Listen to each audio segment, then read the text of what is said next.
Welcome to the Creators Our Brands podcast, the show that discovers how storytellers and solo creators are building audiences and businesses online.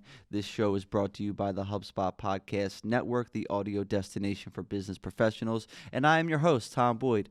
I am someone that just geeks out about the creator economy. I am a creative type person myself. I work as a content creator and a strategist, and I am building my own brands online, and it's like a fun hobby for me. I really enjoy the process. You know, some people go kayaking on the weekends.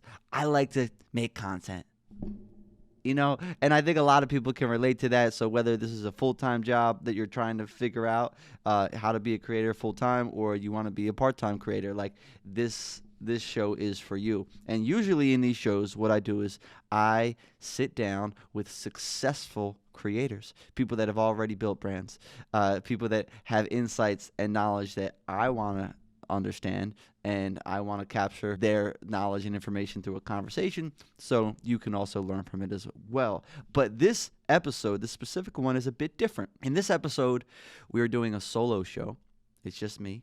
And what I'm going to do is we're still going to highlight one of my favorite creators. So what we're going to do is we're going to break down my 5 favorite tweets from Jack Butcher.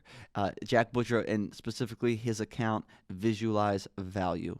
And this account, I'm going to try to explain it without butchering it. It's essentially graphic representations of timeless ideas for digital creators.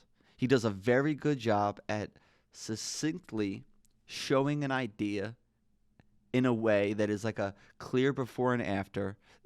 Even though it's just a static image, he does a great job at telling a simple story in a way that teaches a framework or an idea or just a way of thinking that you can apply to your digital creator brand. And obviously a big fan of Jack Butcher and the content he creates. I'm actually going through his course again for the second time. It's called Build Once, Sell Twice. And what I'm going to do is, so you can follow along with these tweets that I'm going through, what I'm going to do is I'm going to put the link in the description, and I have a whole resource of my favorite resources for creators. So if you want to click that, you can get on that email list. In the first email, what I'm going to do is I'm going to put these 5 tweets at the top so you can see them right away, and it'll connect to this episode. And if you're already on the email list, I will email these out to you. So when this episode comes out, check your email list from Bonus Footage, and you'll be able to go through these tweets at the same time that I'm highlighting them. So let's get into it. So what I did was I went to his top 10 tweets, and then I'm picking my favorite to highlight, explain, and then provide a quick takeaway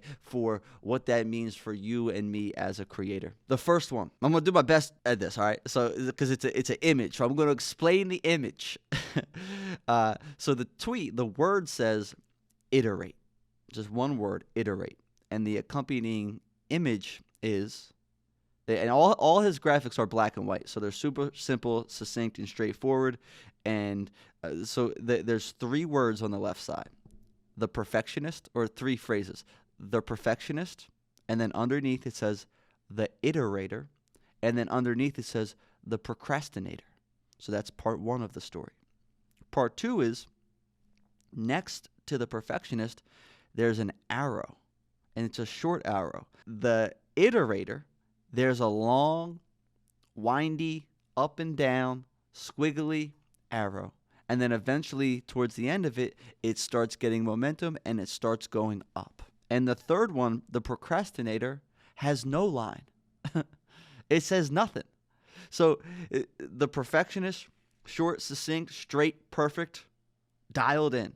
Iterator, messy, up and down, practicing, following curiosity, following new experiences, testing, iterating until eventually you're able to connect the dots in a way that you're applying your specific knowledge about something in a way that is actually connecting with an audience. And it's showing just the process of testing, of how successful creators, their trajectory for success actually looks like. The perfectionists, they might try 1 or 2 projects, but they're so locked in on needing to appear a certain way that they never test, and they never actually see what the world wants or what they really, really want to create. So the iterator is constantly testing and trying until eventually they're on their way up, and they've they've found product or creator market fit, they can then find repeatable processes that connect with their audience. And the procrastinator just doesn't even get started. The procrastinator keeps making excuses for the resources, for all of the stuff that we make up in our heads, the limiting beliefs. But eventually, if you really want to find success as a digital creator, the iterator is the route to go. The iterator, you find a way to be, if you're a procrastinator, start with 30 days. Find a cadence that is exciting to you. It could be one video a week. It could be one tweet a week. It could be something. Create a mini goal that you get momentum from, and then build off of that. And then you'll start to see that squiggly line work in your favor. Where there's ups and downs, you're learning, there's no traction, and then all of a sudden, you get that momentum, you get that creator market fit. The second tweet, it says distraction, focus. Distraction, focus. On the left side of the image, there's a white squiggly, like wave looking line, right? So it starts to peak and then it drops. It starts to peak and starts to drop. It almost looks like it's like rocky waves out on the ocean. It gets a little bit of momentum, drops. A little bit of momentum, drops. That's the distraction side of the image.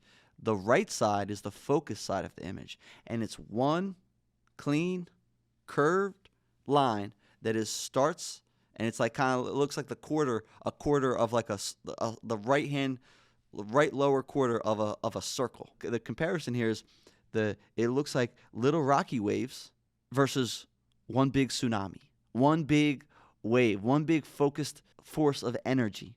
On the left side, we have little rocky waves that are just, it's because we're checking our cell phone. It's because we don't believe in the project and we get sidetracked and we have a new, better idea and we want to follow that one. That's something that I come back to a lot. Sometimes new ideas are the biggest distractions because as soon as we start to get momentum on one, we don't want to see it through to actually see if it's going to be successful, because then we'd be judged for that creative project. So we have a new idea that's better and we start focusing on that one.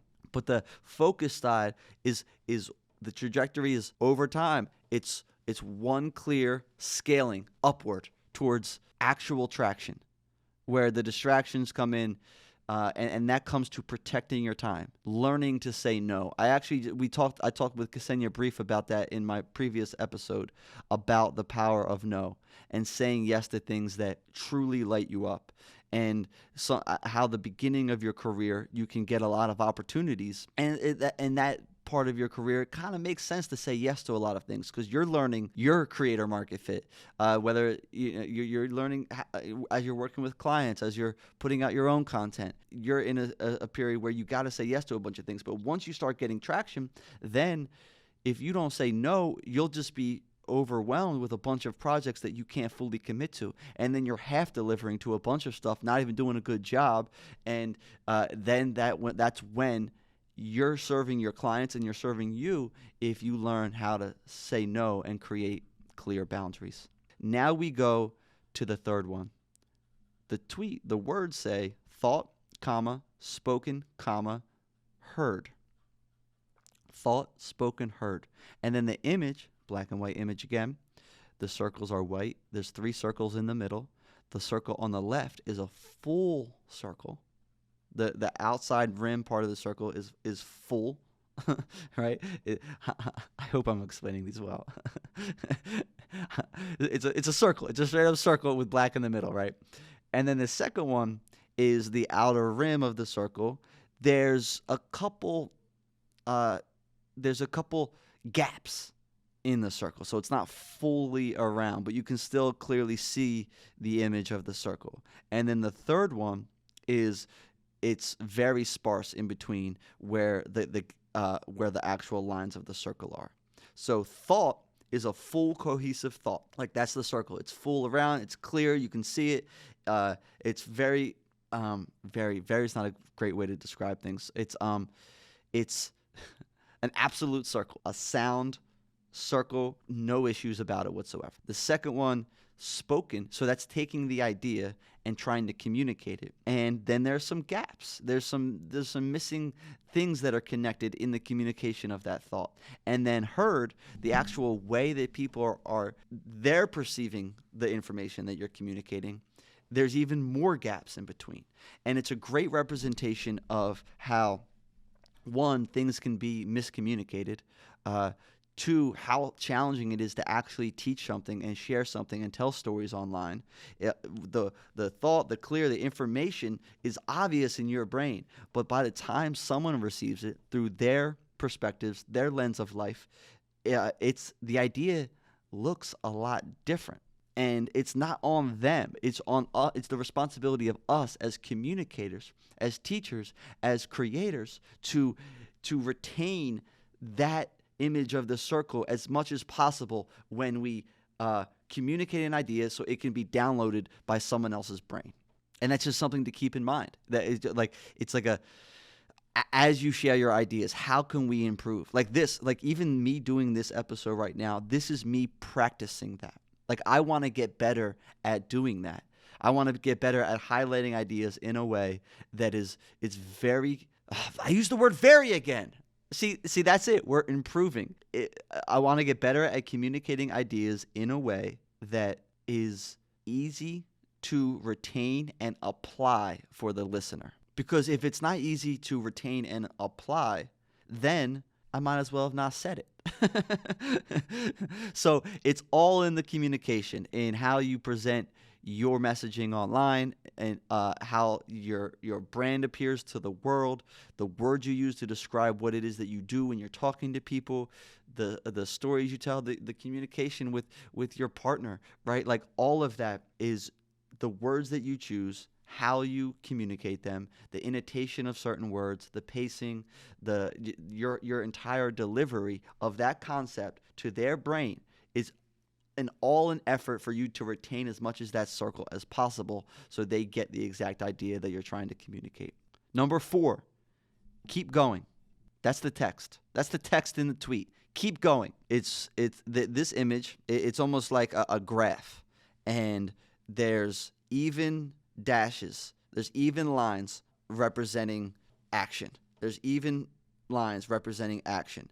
This is probably 80% of the chart. Then, towards the end of the chart, it slowly starts to slope up, and then it peaks and it's super high, right? So what we're looking at is a representation of someone creating a business, an idea, a brand in some way. And then there's text underneath this graph that points to a part where it's still even before it slopes up, and it points. There's an arrow that points to it and says, "This is pointless. This is pointless." And this is a representation of how many times do we hear how long it took for a YouTuber to have that video that popped off, or how long someone was writing until one of their books became a bestseller, or how long someone was making videos in a certain way and then switched it up and then all of a sudden found their creator market fit. This is an example of that consistency and persistence of honing your creator market fit, of iterating. This is another way to look at that iteration graphic before. All along that, you're learning how to become a better communicator. You're learning who your audience is. You're learning what you want to say to them. You're taking all of this information, and then you're applying it to each video that you make. And the crazy part is, and this is something that I talk about a lot, actually not a lot, I talk about with some buddies of mine, the fact that when you are making videos at the beginning of your career, or podcasts, or whatever, newsletters, it's actually a lot harder, because you're learning your voice, you're learning what you want to say, you're learning technique. It's a lot harder, and you don't have the audience. But over time, over 100 videos, 200 videos, you get really good at that. So it takes less time. You learn more about your audience, but the results are way better, right? So like, you're working less and you're getting way more results. So it's like this crazy, like, it kind of tricks your brain out a little bit, because you're like, I'm not even working as much. It's easier. It feels like a layup every time I do an episode, or I'm getting better at like presenting questions to guests on my shows, it's like, at the beginning, like I was nervous about each episode. I didn't know how to communicate my questions. I didn't know, I'm still learning and trying to become better. But like now, I don't even need to prepare that much for these shows. I just hop on. The episodes are a lot better because I'm more experienced as a host. But it's not like I'm working harder. That's one of my favorite things about being a creator. The time and effort that you put in, it all goes towards something. Like even if you don't get results in those early ones, you're becoming better at what you do. So then it becomes easy and more effortless, and you learn more about your audience. All of it is intellectual capital that is compounding for your benefit, your process, the way you tell stories. So all of that seems pointless, it's actually going towards something that you can love. Like you can, like I'm telling you, like I want to say a quote that I learned from someone recently. This guy was on a podcast, and he was like an expert in fitness, in the fitness world, and training and teaching nutrition and diet and training regimens for his clients. Now, the guy that was the host hit him with this question and said, what is the first thing that you would teach someone if you wanted to transform their health for the better?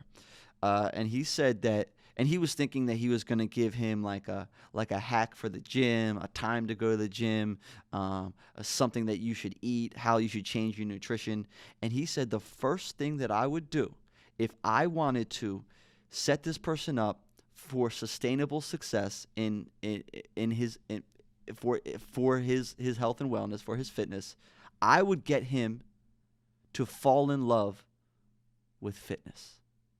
I would figure out a way to get him to fall in love the process of working on his fitness. Because if you fall in love with it, if you find curiosity, if you're excited about it, you will overcome the lulls. The periods where you're not feeling so hot, when it's not as exciting for you. You will if you fall in love with the process of doing it. As coaches, as teachers, like that's what the podcast is all about.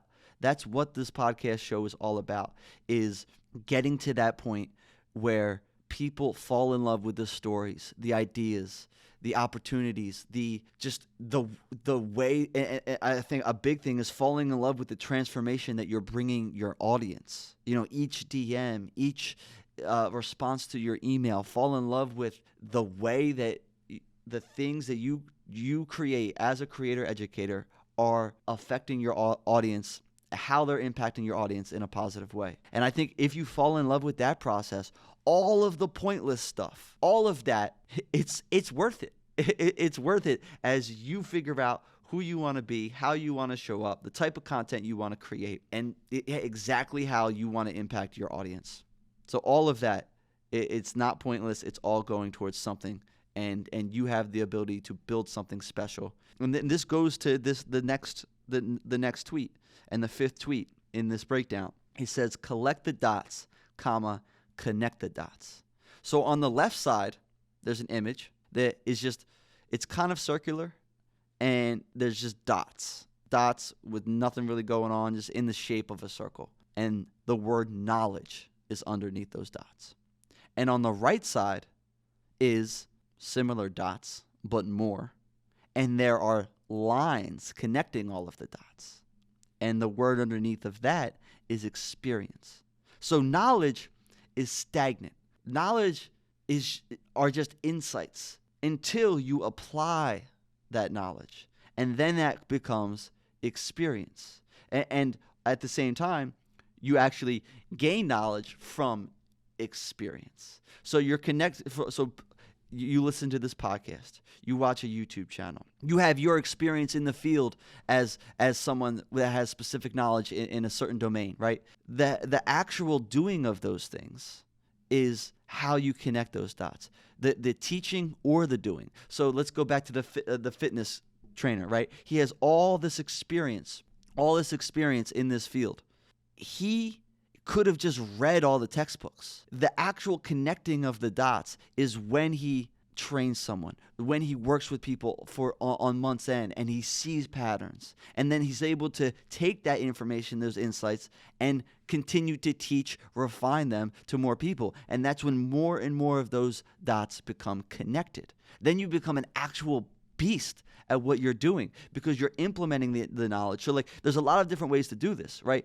One, you can research. One, you can then try to synthesize those ideas through writing, and then from writing through teaching. That's why I love doing this podcast so much, and more specifically these solo episodes, because this is an opportunity for me to take knowledge, synthesize it in a way that works for me, and then communicate it to you. And in that process, I get an experience where I'm retaining the information even more. And then you can take that information, and then you can synthesize it in a way that works for you in the process of making your course or building your newsletter or whatever the route is for you as a creator. You can take the information from this podcast, and then you put it in action as applied knowledge, and then that's how it becomes an experience. Now, these are all my interpretations of these tweets. So you look at them and you take what I'm saying, and then you can connect the dots in a way that's truer for you, that makes more sense for you. This is how I see them. This is how I perceive them, and that's fine if it's a little different than how they connect for you. That's why honestly I love about Jack Butcher's tweets, and because it's a simplified before and after. Each one, you can tell it's kind of like a before and after of an idea. Part 1, part 2. A lot of it is open to interpretation. Whatever your creative career path has looked like your interpretation of the meaning of these might be a little bit different. So take a look at those. Sign up to the bonus footage email list. I will send this email out to everyone. And then if you sign up to the other way to sign up to the email list is to sign up to my favorite resources for creators, and I'll send this out in that first email to everyone that signs up to the list, and I will put those links in the description. But thank you so much for listening to this. Take that information, apply that information, and get that experience. Keep going, improve how you communicate ideas to your audience, knowing a lot of the actual idea is not retained by the listener. Focus, put the blinders on, learn how to say no. Learn how to say no emphatically so you can say yes to you, and then constantly be iterating, following your curiosity, creating new experiences. And as you're iterating, continually look at what you're doing and say, am I enjoying this? Is this format, should I test with a different format? Maybe audio is better for me. Maybe writing's my thing. Maybe a newsletter. Maybe it's a YouTube channel. Maybe I want to go traditional long form content on YouTube. Like, you have to keep iterating your delivery style, what you want to teach, how you want to teach it. And if you figure out a way to fall in love with the transformation you're bringing your audience with your ideas, it will allow you to stay consistent. It will allow you to keep showing up, and then in that process, you will find your creator market fit. Thank you so much for listening to this episode of Creators Are Brands. Have a wonderful day.